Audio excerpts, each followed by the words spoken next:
Exercise 10A के question number 12 तक complete हो चुके हैं। आज की क्लास में क्वेश्चन नंबर 13 से स्टार्ट करेंगे। तो क्वेश्चन नंबर 13 है, find the ratio of the price of a pencil to that of a ball pen if pencils cost ₹96 per score and ball pens cost ₹50.40 per dozen. देखिए ratio किसके किसके बीच में, price of a pencil, one pencil की जो price है और one ball pen के जो प्राइस है उनके बीच रेशियो आपको फाइंड करना है। तो इसका मतलब वन पेंसिल का प्राइस मालूम हो और वन बॉल पेन का प्राइस मालूम हो, फिर दोनों का रेशियो फाइंड कर लेंगे। तो कैसे निकले, कैसे दिया क्या है, if pencils cost ₹96 per score. पर स्कोर, स्कोर मीन्स होता है 20 आइटम्स होते हैं, नंबर ऑफ आइटम्स 20 होते हैं। स्कोर में नंबर ऑफ आइटम्स कितने होते हैं, 20। इसका मतलब 20 पेंसिल्स की कास्ट ये गिवन है 96 रुपीज। 20 पेंसिल की कास्ट जो दी हुई है वो 96 रुपीज है। तो वन पेंसिल की कास्ट कितनी होगी ये हमको फाइंड करना पड़ेगा यहाँ पर। और यहाँ पर दिया and ball pens cost ₹50.40 per dozen. Per dozen, dozen means one dozen means कितना होता है, 12 आइटम्स, नंबर ऑफ आइटम्स 12 होंगे वहां। तो जब बॉल पेन्स है तो इसका मतलब 12 बॉल पेन्स, 12 बॉल पेन्स की कास्ट ये है 50.40 रुपी। तो वन बॉल पेन की कास्ट वहां फाइंड करनी पड़ेगी। तो इसमें पर स्कोर, तो यहां पर सबसे पहले आपको कि स्कोर, पर स्कोर मीन्स हो गया वन स्कोर। वन स्कोर में कितने नंबर ऑफ आइटम्स होते हैं ये आप देख लें। तो वन स्कोर इक्वल टू हो गया 20, one score equal to 20 pencils, अगर पेंसिल्स हैं तो पेंसिल्स हो जाएगा, पेन्स हैं तो पेन्स हो जाएगा, 20 आइटम्स। तो जो भी है 20 आइटम्स हो गए। और वन डजन, वन डजन में कितना होता है, क्योंकि ये भी समझना पड़ेगा आपको, तो ये हो जाएगा 12 आइटम्स। तो जो भी चीज है 12 आइटम्स हो जाएंगे। तो यहां पर देख लें पहले पेंसिल के लिए, तो पेंसिल किसमें दिया, स्कोर, पर स्कोर। तो पर स्क्वायर मीन्स होता है 20 पेंसिल की जो कास्ट है इतनी दी है। तो यहां पर लिख दें the cost of per score means हो गया 20 the cost of 20 pencils equal 96 rupees. तो क्या फाइंड करना आपको इससे, वन पेंसिल की cost, the cost of one pencil equal, one pencil की कास्ट कम होगी, 20 पेंसिल की कास्ट 96 रुपीज दी है, तो वन पेंसिल की कास्ट कम होगी। तो कम करने के लिए क्या करेंगे, हम डिवाइड करेंगे किससे, तो जो नंबर ऑफ वन पेंसिल का आ गया ना, तो जो नंबर ऑफ पेंसिल्स हैं उससे डिवाइड करेंगे। तो 96 अपॉन 20, 96 अपॉन 20। अब इसको आगे चेंज कर लें चाहे तो 20 से अगर हम डिवाइड करेंगे तो कितना हो जाएगा, 20 से डिवाइड करने पर 20 से 96 को डिवाइड कर लेते हैं, 24 जा 80, 24 जा 80 माइनस करेंगे, 6 में 0 माइनस किया 6 आया, 9 में 8 माइनस किया 1 आया, पॉइंट लगा करके इसमें 0 बढ़ा लेंगे। तो 28 जा 160। तो चूंकि ये रुपीज में निकलेगा, किस में निकलेगा, रुपीज में। तो रुपीज में जब निकलेगा तो पॉइंट के बाद 1 डिजिट है, तो ये कितने डिजिट लगा देते हैं, पॉइंट के बाद 2 डिजिट होना चाहिए। तो 4.80 रुपीज हो गया, कितना आ गया, 4.80 रुपीज। ये आ गई वन पेंसिल की कास्ट आ गई इतनी। अब ऐसे ही 12 वन डजन में, डजन किसका दिया, पर डजन दिया बॉल पेन्स का। तो the cost of 12 ball pens, ये आपका गिवन है 50.40 रुपीज, इतना गिवन है। तो क्या आपको फाइंड करना है, the cost of one ball pen माने 12 बॉल पेन की कास्ट ये है, तो उससे 1 बॉल पेन की कास्ट निकालनी है, तो 1 बॉल पेन की कास्ट कम होगी, जिसका मतलब ये डिवाइड हो जाएगा। तो क्या डिवाइड करेंगे, 50.40 अपॉन 12, ये आपका आ गया। अब इससे अगर हम डिवाइड करते हैं इसको अगर हम डिवाइड करते हैं, 12 से डिवाइड कर लें, तो 12 से 50.40 इसको हम डिवाइड करेंगे। 12 4 जा 48, माइनस किया 10 में, इससे 12 लिया 10 में 8 माइनस किया 2 आया, 4 में 4 माइनस किया 0 हो गया। अब इसके बाद 4 उतार रहे हैं, पॉइंट के बाद वाला नंबर उतार रहे हैं, इसलिए पॉइंट यहां लग गया। और 12 2 जा 24, माइनस करेंगे कुछ नहीं बचा, अब 0 उतारा, 12 0 जा 0,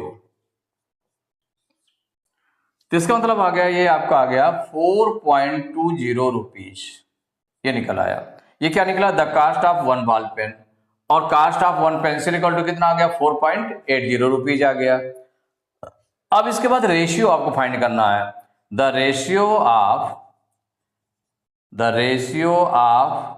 पहले क्या है, the ratio of the price of a pencil, माने 1 pencil, the ratio of 1, the cost of या the price of, the cost of 1 pencil, और इसके बाद में जो आया है 1 pencil to the price of 1 ball pen, price लिख दें या कास्ट लिख दें, कुछ भी लिख सकते हैं, 1 बॉल पेन। तो जैसे पहले 1 पेंसिल का प्राइस आ गया, तो इसका मतलब पेंसिल के प्राइस को हमें पहले रखना है और बॉल पेन के प्राइस को बाद में रखना है।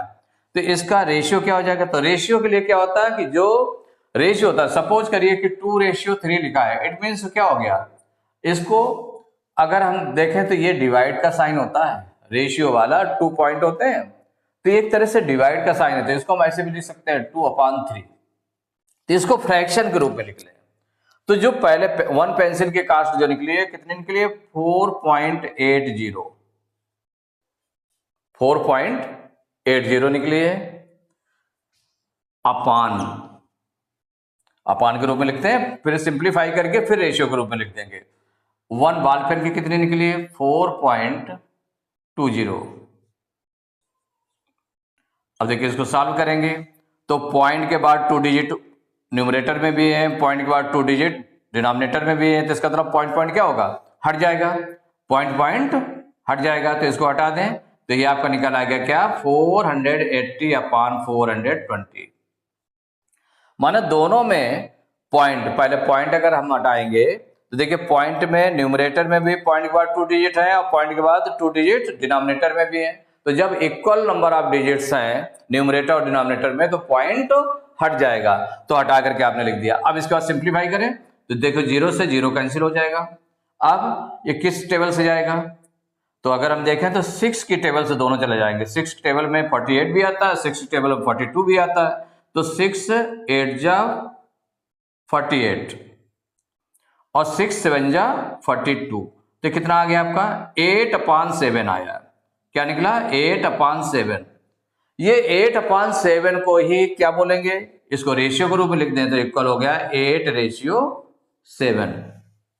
तो the ratio of the cost of 1 pencil to the price of 1 ball pen equal to हो गया 8:7। It is the answer. Question number 14, the ratio of the length of a field to its width is 5:3. Find its length if the width is 42 meters. देखिए ratio given है, किसका किसका ratio given है इसमें, तो ratio जो given है, the ratio of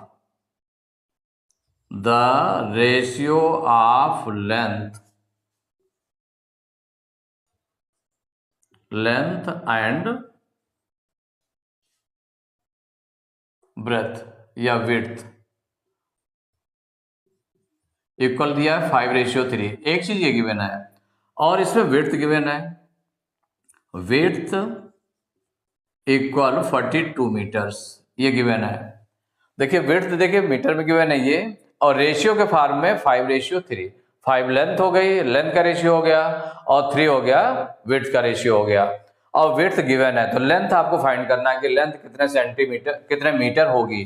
तो चूंकि ये देखिए सिंपलेस्ट फॉर्म में होता है, रेशियो जो होता है वो सिंपलेस्ट फॉर्म में होता है, तो विड्थ का रेशियो भी दिया है और विड्थ एक्चुअल में भी दी हुई है कि 42 मीटर है।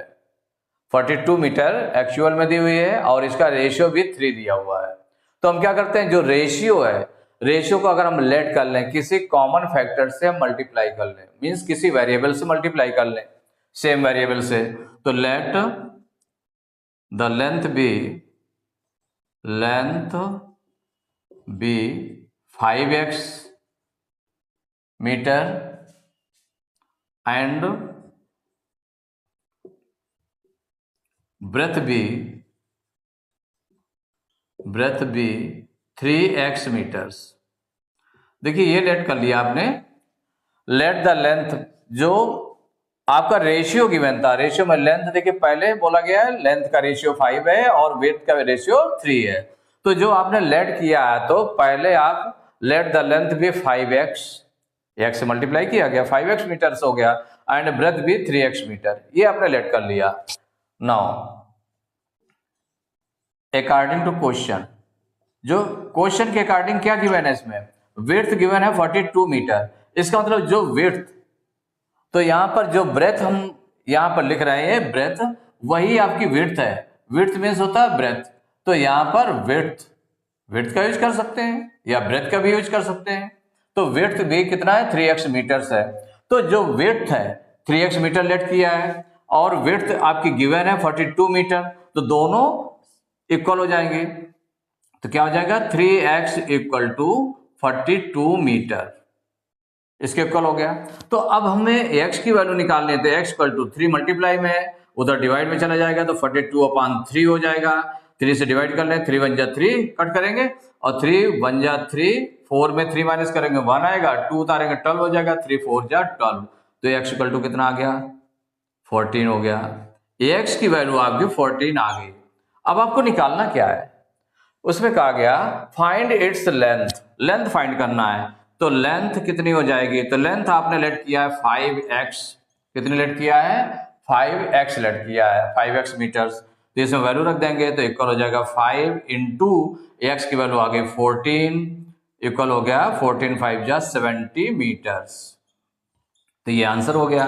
तो अब आपने देखा कि the ratio of length and width given था 5:3, और विड्थ की लेंथ, एक्चुअल लेंथ गिवन थी 42 मीटर। तो आपने लेंथ और विड्थ को लेट कर लिया 5x एंड 3x मीटर्स। अब जो विड्थ है वो विड्थ के इक्वल हो जाएगी, तो 3x इक्वल 42, इससे x की वैल्यू निकाल ली गई। x की वैल्यू जो निकली तो उससे हमने लेंथ जो लेट किया था 5x, उसमें वैल्यू रख दी गई, तो 5 into 14 equal to 70 metres. Question number 15, the ratio of income to savings of a family is 11:2. Find the expenditure if the savings is rupee 1520. देखिए जो रेशियो गिवन है इनकम टू सेविंग्स, माने income और saving का जो ratio given है वो 11:2 है। अगर 11 रुपीज इनकम है तो 2 रुपीज सेविंग है, 2 रुपीज सेविंग है। तो इनकम और सेविंग का रेशियो गिवन है। तो इसमें देखिए जो कोई भी होता है, एक तो इनकम हो गई, इनकम मीन्स जितनी टोटल इनकम हुई, जितनी आमदनी हुई, जितना रुपीज आया वो इनकम कहलाएगी। अब इसके बाद में होता है एक्सपेंडिचर, जितना खर्च हुआ, जितना खर्च होता है उसको हम बोलते हैं एक्सपेंडिचर। क्या बोलते हैं, जितना स्पेंड किया आपने, जितना स्पेंड किया वो एक्सपेंडिचर हो गया। जितना स्पेंड किया, ये आपका स्पेंड, जितना स्पेंड किया है वो आपका एक्सपेंडिचर हो गया। इनकम हो गया जितना रुपीज पूरा आया। और उसके बाद में फिर आपका क्या रहता है, सेविंग्स, कि जो इनकम हुई उसमें स्पेंड किया आपने रुपीज, और उसके बाद जो बचा उसको हम बोलते हैं सेविंग्स। क्या कहते हैं, सेविंग्स। तो यहां पर जो रेशियो गिवन है, रेशियो किसका किसका गिवन है, the ratio of income to savings, income to savings माने इनकम और सेविंग्स का जो रेशियो गिवन है इक्वल 11:2, 11:2 है। और क्या दिया है, सेविंग्स इन रुपीज गिवन है। सेविंग्स क्या दी हुई है, सेविंग्स दी हुई है 1520 रुपीज, ये सेविंग्स रुपीज में गिवन है। ये रेशियो के फॉर्म में इनकम टू सेविंग्स, तो जो सिंपलेस्ट फॉर्म में रेशियो गिवन है वो आपका ये दिया है, ये इनकम है और ये सेविंग है। तो उसको हम लेट कर लेंगे, लेट इनकम बी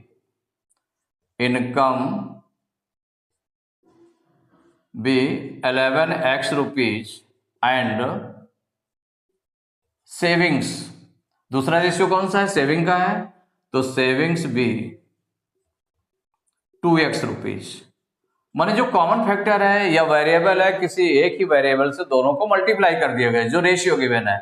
तो ये इनकम पहले लिखी हुई थी तो इनकम 11x रुपीज लेट किया आपने, और सेविंग बाद में है तो सेविंग का रेशियो बाद में है तो उसको लिखा एंड सेविंग्स भी 2x रुपीज, ये हो गया। अब देखिए जो गिवन है आपका सेविंग्स गिवन है इसमें 1520 रुपीज, वो तो रेशियो था, ये सेविंग्स गिवन है आपकी 1520 रुपीज, और जो लेट किया सेविंग में वो कितना है 2x, इसका मतलब ये दोनों इक्वल हो जाएंगे। तो नाउ सेविंग्स कितनी हो गई, जो आपने लेट किया है वो 2x है, तो 2x इक्वल और जो गिवन है 1520 रुपीज, इसके इक्वल हो गए। माने सेविंग जो आपका रेशियो था उसको लेट किया गया, उसमें सेविंग्स ये इतनी आई, 2x आपने लेट किया, और जो सेविंग गिवन है वो 1520 है, दोनों को आपने लेट कर लिया, दोनों इक्वल हो गए, दोनों इक्वल हो गए। तो इससे हम x की वैल्यू फाइंड कर लें, तो x इक्वल टू हो जाएगा 1520 अपॉन 2, माने 2 इधर मल्टीप्लाई में था इधर डिवाइड में चला गया, अब 2 से डिवाइड करते हैं, 2 1 जा 2, तो ये हो जाएगा 2 7 जा 14, 15 में 14 माइनस करेंगे 1 आएगा, 2 उतारेंगे 12 हो जाएगा, 2 6 जा 12, 2 0 जा 0, तो ये आ गया x इक्वल टू हो गया 760 आ गया आपका। ये x की वैल्यू निकली है जो आपका कॉमन फैक्टर था यहां पर। इससे हमको निकालना क्या है, निकालना है फाइंड द एक्सपेंडिचर। क्या निकालना है आपको, एक्सपेंडिचर निकालना है, माने कितना रुपये खर्च हुआ। तो भाई देखिए इनकम तो आपकी अभी आप जो है इनकम और सेविंग्स का रेशियो आपका था तो उसको आपने लेट किया है, तो दोनों इनकम भी निकाल लें सेविंग भी निकाल लें। इसके बाद अगर इनकम में से जो सेविंग है उसको लेस कर दें, माइनस कर दें, तो क्या निकालेगा, एक्सपेंडिचर निकालेगा। तो आप इनकम क्या निकली आपकी, इनकम कितना लेट किया है 11x, इसमें वैल्यू रख देंगे x की, तो 11 इंटू 760 मल्टीप्लाई कर लें, तो 11 0 जा 0, 11 6 जा 66 की 6 कैरी 6, 11 7 जा 77 और 6 83, तो 8360 रुपीज ये आपका निकल आया, इनकम हो गई। अब सेविंग्स, क्योंकि सेविंग्स भी लेट की गई थी तो सेविंग्स में आ गया 2x लेट की थी, और सेविंग वैसे भी दिया हुआ है, इसमें सेविंग आपका दिया भी है, अगर नहीं भी निकालते हैं तो सेविंग्स आपकी सीधे दी हुई है 1520। अगर इसमें वैल्यू भी रख देंगे तो 2 इंटू सेविंग्स में कितना, वो कितना दिया एक्स की वैल्यू 760, अगर मल्टीप्लाई करेंगे तो 2 0 जा 0, 2 6 जा 12 की 2 कैरी 1, 2 7 जा 14, 1 15, इतने रुपीज हो गया। सेविंग आपके ऑलरेडी गिवन थी, उस निकालने की जरूरत नहीं, सेविंग्स के लिए लिखा जा सकता था उसमें कि सेविंग्स इक्वल टू 1520 रुपीज, अगर आपने निकाल लिया इस तरह तो कोई बात नहीं। अब इसके बाद एक्सपेंडिचर, तो देखिए एक्सपेंडिचर जो खर्च हुआ है, जो खर्च कितना हुआ, जो इनकम थी, इनकम से जितनी सेविंग हुई उसको अगर हम माइनस कर दें, माने क्या करें, इनकम से किसको माइनस करेंगे, सेविंग्स को। अगर हम सेविंग्स को माइनस कर देंगे तो आपका निकल आया एक्सपेंडिचर, मींस 8360 में से 8360 में से माइनस करेंगे 1520 को, तो 0 से 0 माइनस किया 0 आ गया, 6 में 2 माइनस किया 4 आया, और इसके बाद में 3 से 5 माइनस नहीं होगा तो इससे 12 लिया, 13 5 माइनस करेंगे 8 आएगा, यहाँ बचा 7 में 1 माइनस करेंगे 6 आएगा, तो 6,840 रुपीज। तो एक्सपेंडिचर कितना आ गया 6,840 रुपीज। ये पूछा जा रहा था फाइंड द एक्सपेंडिचर, तो एक्सपेंडिचर पूछा जा रहा था, तो एक्सपेंडिचर आपका निकल आया। एक्सपेंडिचर आपने निकाला कैसे, इनकम से सेविंग को माइनस किया, इनकम से सेविंग को माइनस किया। और इनकम और सेविंग कैसे आई, जो रेशियो गिवन था 11:2 और सेविंग इतनी दी थी, तो जो आपने लेट किया सेविंग लेट किया 2x और इनकम लेट किया 11x, तो इसमें 2x इक्वल टू हो जाएगा सेविंग के इक्वल हो जाएगा, तो 2x इक्वल टू हो जाएगा 1520। इससे x की वैल्यू निकली, इससे x की वैल्यू के बाद में इनकम निकल आई, 11x में वैल्यू रख दी x की, सेविंग निकाल ली, और सेविंग निकालने के बाद एक्सपेंडिचर इक्वल टू हो गया इनकम माइनस सेविंग्स, तो एक्सपेंडिचर निकला है 6,840 rupees. It is the answer. तो एक्सरसाइज 10A के क्वेश्चन नंबर 15 तक कंप्लीट हो चुके हैं। नेक्स्ट क्लास में क्वेश्चन नंबर 16 से स्टार्ट करेंगे।